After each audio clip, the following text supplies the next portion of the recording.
Hello, everybody, and a good day to you all. Today, I'm talking about X-Men Apocalypse, directed by Bryan Singer, starring James McAvoy, Jennifer Lawrence, Nicholas Hoult, Rose Byrne, Evan Peters, Sophie Turner, Sheridan, Lucas Till, Cody Smith McPhee, Oscar Isaac, Michael Fassbender, Ben Hardy, Alexander Shipp, and Olivia Munn, and many more. Many more. It's a huge cast. In this movie, you have Apocalypse, who used to rule the Earth back in the day. He had all the power. Everybody worshipped him, and then his people betrayed him and turned on him, and he got trapped on the ground, and the world moved on without him. And now you have his rise again. He's being arisen. Because even though he's been gone for centuries, he still had people who still worship him and still follow him, and they've managed to find his temple where he was, so he'd be able to come back again. And it's up to the X-Men and the rest of the crew to stop Apocalypse and his horsemen from taking over the world. That pretty much is just the whole movie. Now, before I get into the bad, the good, I'm gonna start off with the bad. Okay, here's the bad part first. Now, I'm gonna start pretty small. I didn't like how Apocalypse looked in this movie. I didn't like the makeup job they chose, his design, how you make him look. I didn't even like how Beast looked that much too. His makeup, it didn't look that good to me. And I never liked how Mystique looked. I never liked her design. I never liked the fact that they always had her naked, and the whole scales thing never worked for me. I mean, I wish she had her more look like she was in the comic books, because in the comic books, she pretty much looks like a regular woman. Only difference is her skin's blue and she has yellow eyes, and she's a redhead. That's pretty much it. Other than that, she looks like a normal person. She wears clothes and everything. I don't know why they always had her naked in the movies, but it is what it is. And now, here's the thing about these X-Men movies that always give me a problem. Now, I do enjoy them, but I also have a hate towards them as well. Like, I have a love and a hate toward these movies. I can enjoy them for what they are, and I can have fun watching them. I even own a lot of them on Blu-ray and DVD, and I can still watch them and have fun watching them. But the thing is, though, Bryan Singer seems to like to take away what these characters actually are. See, a lot of these characters in the comic books have a huge history, and they have a lot of connections.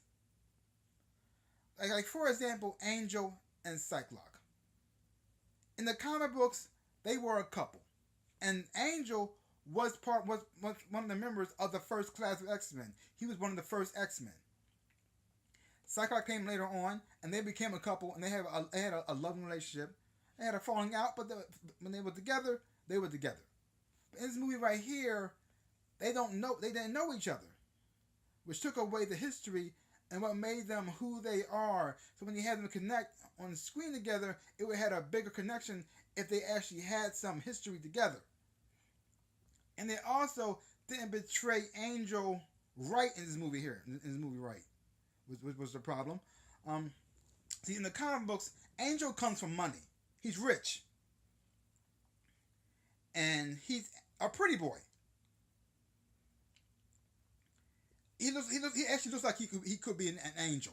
Like if an angel came on the earth and walked among us, that what Warren Worthington III would look like. I mean, even his name sounds rich.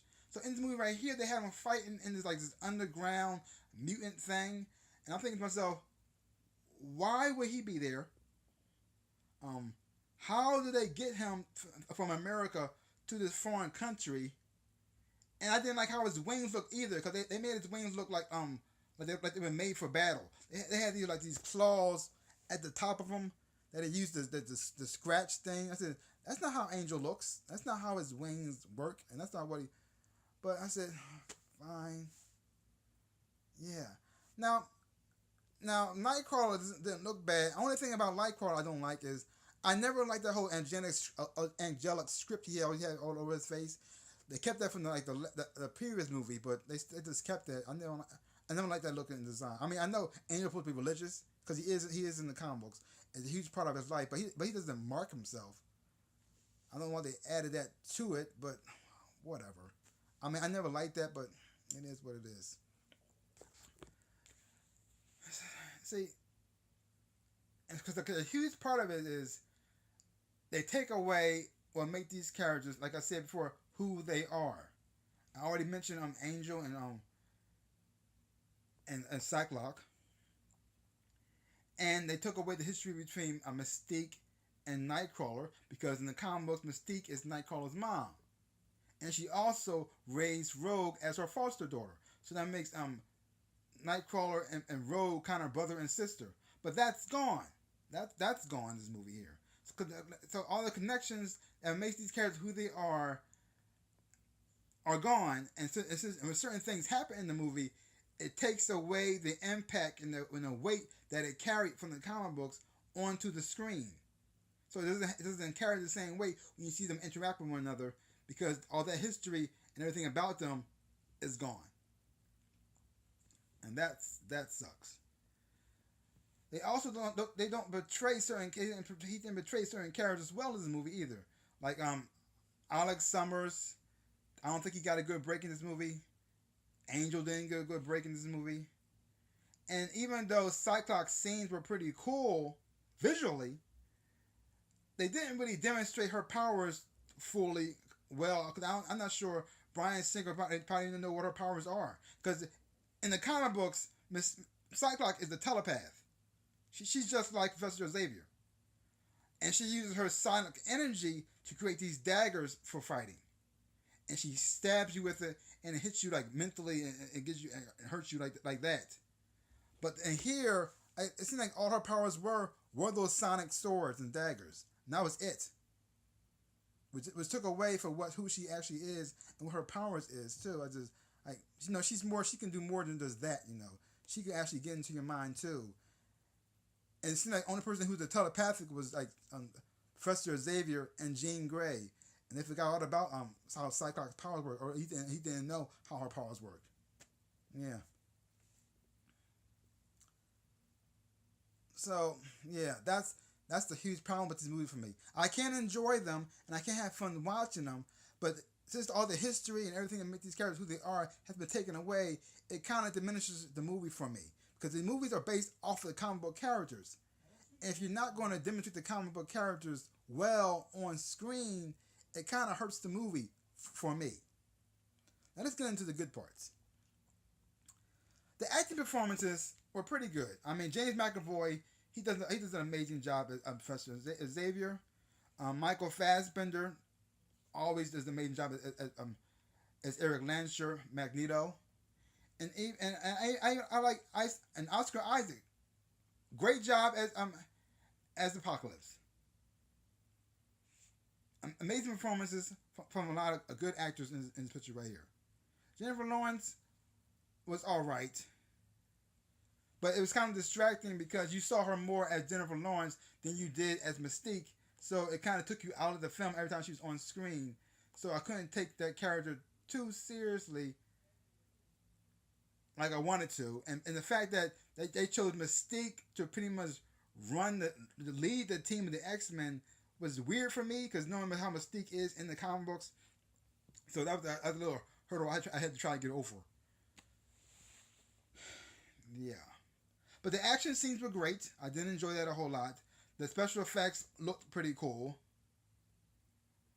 and it is a fun movie. I know I talked a lot of bad things about it, but I did enjoy it. I did enjoy it. I mean, I didn't leave the movie up like mad at what I saw. It's just that it would have had more of an impact if it was truer to the comic book and they trusted the source material a lot more instead of just making up stuff. I know. If only Marvel... I cannot wait till Marvel gets this property back. I don't think it's going to happen anytime soon. But I would just love to see what Marvel would do to their own characters. Because we've seen what they can do with Captain America Civil War with Spider-Man. There has been plenty of Spider-Man movies. I'm thinking like, see, 1, 2, 3, 5. I think there were 5 of them. There have been 5 Spider-Man movies. And we have been getting somewhat, but not quite, Spider-Man. Tobey Maguire, He did a good job as Peter Parker, but he wasn't a Spider-Man. Andrew Garfield was a good Spider-Man, but not a good Peter Parker. But Tom Holland was the perfect balance of both Peter Parker and Spider-Man. Marvel fixed 5 movies and 1 movie for like 30 minutes on screen. So if Marvel ever gets the chance to get a hold of the X-Men movies, I just cannot imagine what they would do. And I would love to see that. Like I said, was this movie bad? No, I did enjoy it. But since a lot of the things that they took away, Bryan Singer took away from the comic books, didn't put it into the movie. Again, it didn't carry the same weight that it would if they actually had the backgrounds of the characters. They actually had the connections between each of the characters. It would have had a bigger impact seeing Angel actually becoming the Horseman of Death, going against his own team because they were teammates first and they knew Angel, and that history is all gone. So now Angel's on the screen fighting. It's cool to see him fight, but it doesn't have the same weight or impact behind it. I know. That sucks. Overall, like I said, the movie was okay. I did enjoy it. It was all right. If I give this movie a grade, I'm giving it a B-. Don't take my word for it. So go check it out for yourself. Hopefully you will enjoy. Hopefully you will have fun. Hopefully you will have a ball. I want you to go to these movies and have fun. If you don't agree with me, that's okay. If you do agree with me, that's cool too. But if you didn't see the movie, leave comments down below. Let me know what you thought about it. And that's all I got to say about that. So give my channel a big like, hit the thumbs up. Boom. And subscribe to my channel and share. I really would appreciate it. Like I always say, in my dreams and in real life, I am the Ninja Rabbit. Peace out, peoples.